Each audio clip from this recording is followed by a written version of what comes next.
Le vampirisme est un phénomène réel, naturel, abstrait, non visible.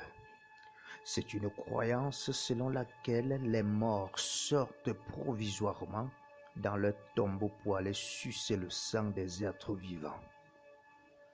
Pour mieux comprendre ce phénomène qui existe depuis l'existence de l'espèce humaine sur la Terre, on doit réfléchir au-delà de la définition spécifique du dit phénomène.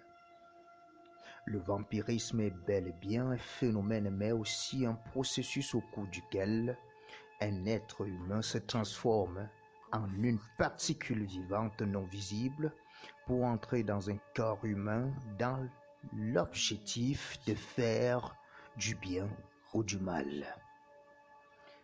Ce ne sont pas seulement les morts qui abandonnent provisoirement leur tombeau pour aller sucer le sang vivant.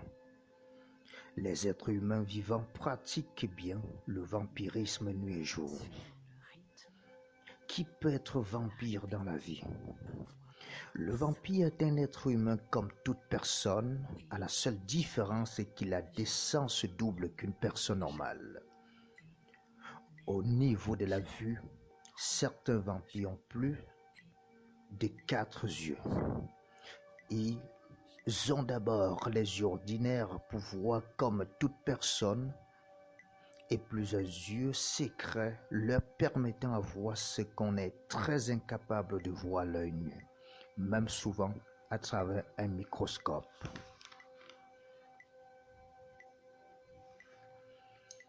Des vampires médecins ou guérisseurs font souvent usage de ces yeux mystiques pour soigner leurs patients.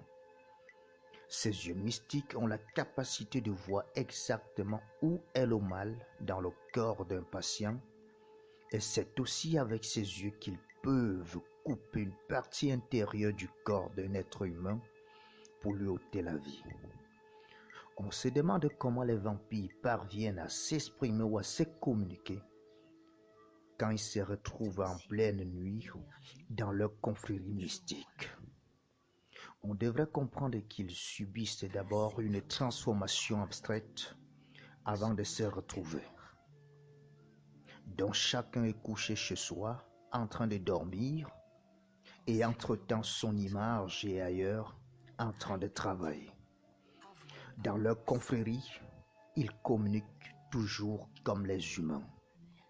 Mais à ce moment, ils ont une énergie plus forte capable de capter les ondes à plus de 50 000 km. C'est après cette réunion qu'ils décident où voyager pour faire du bien ou du mal via leur avion nocturne. Et cet avion mystique a la capacité de filer à plus de 1000 km/h. Comment est-ce que ces avions parviennent-ils souvent à tomber dans des pièges où souvent certains passagers se retrouvent d'une manière spontanée sur les toits des habitations?